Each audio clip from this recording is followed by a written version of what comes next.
foi esquecida. Uma mensagem que o mundo não se lembra mais, esqueceu completamente, a qual é a única mensagem que é capaz de salvar o mundo. O Evangelho. Você sabe o que de fato é o Evangelho? Há muitos que se dizem evangélicos, há muitos que se dizem cristãos, mas nunca ouviram de fato o verdadeiro Evangelho. Não sabem o que é de fato o santo Evangelho do nosso Salvador Jesus Cristo. Você sabe qual foi a necessidade dele ter vindo ao mundo? Por que ele morreu numa cruz? Por que ele teve que se fazer homem e habitar entre nós?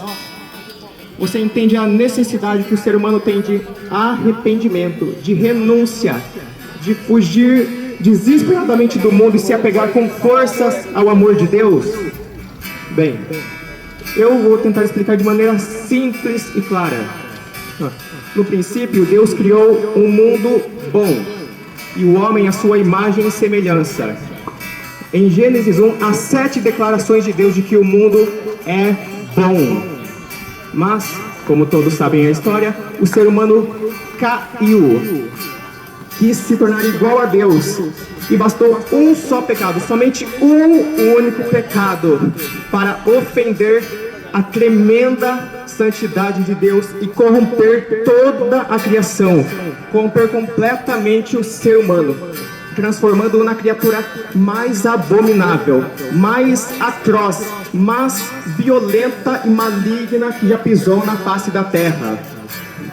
Assim, não há palavras no dicionário para descrever o quão baixo o ser humano se tornou, o quanto ele está em inimizade contra Deus.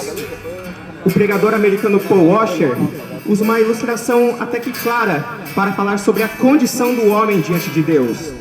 Ele diz: o homem está lá no inferno, gritando, sendo atormentado, com muitas dores, e Deus, por misericórdia, vai lá e abre as portas do inferno e diz ao pecador: basta que se arrependa e me reconheça como Deus, e eu te tirarei daqui. E o homem, correndo desesperadamente até Deus, vai até as portas do inferno e fecha as portas na frente de Deus, preferindo ser atormentado a se render a Deus. Entende o quão corrupta é a natureza humana, o quanto ela é selvagem, depravada e necessita desesperadamente de um Salvador? Assim, Romanos 3 declara: todos pecaram e estão destituídos, carecem da glória de Deus. Essa é uma declaração que devia fazer com que você tremesse de terror. Todos pecaram. E outra declaração mais forte ainda, que devia te causar medo: Deus é santo. Mas por que isso deveria me fazer ter medo? Simples. Você não é santo. Você não é bom. Você não é capaz de se salvar por suas obras, por meio do que você faz. Deus é santo e odeia o pecado. Abacuque 1, versículo 3 declara: teus olhos são tão puros que não podem contemplar o mal, não podes tolerar a maldade. E o que Gênesis 6 declara sobre o ser humano? Que o seu coração está sempre e somente inclinado para fazer o mal. Tem noção do que é isso? O homem está debaixo da ira do Deus Santo, que não tem por inocente o culpado. O homem está debaixo de juízo. E tudo o que há entre agora e o inferno é um estalar de dedos, o simples querer de Deus, de querer acabar com o seu fôlego. Você entende o que é isso? Minha pergunta é: você tem certeza da sua salvação? Se você morresse agora, você tem certeza que iria para os braços de Deus, para a alegria eterna ao lado de Jesus? Se eu perguntar: você é salvo? O que você responderia? Ah, eu fui batizado. Não foi isso que eu perguntei. Ah, eu tomo Santa Ceia. Não foi isso que eu perguntei. Ah, eu vou na igreja todo domingo. Mais uma vez, não foi isso que eu perguntei. Eu perguntei: você é salvo? Você depositou a sua fé, a sua esperança e a sua confiança no Filho de Deus, no nome do Santo Filho de Deus? Assim, porque somente Ele é capaz de te salvar. Somente Ele é capaz de tirar você do atoleiro de lama que você se enfiou. Somente Ele é capaz de fazer com que você volte à vida.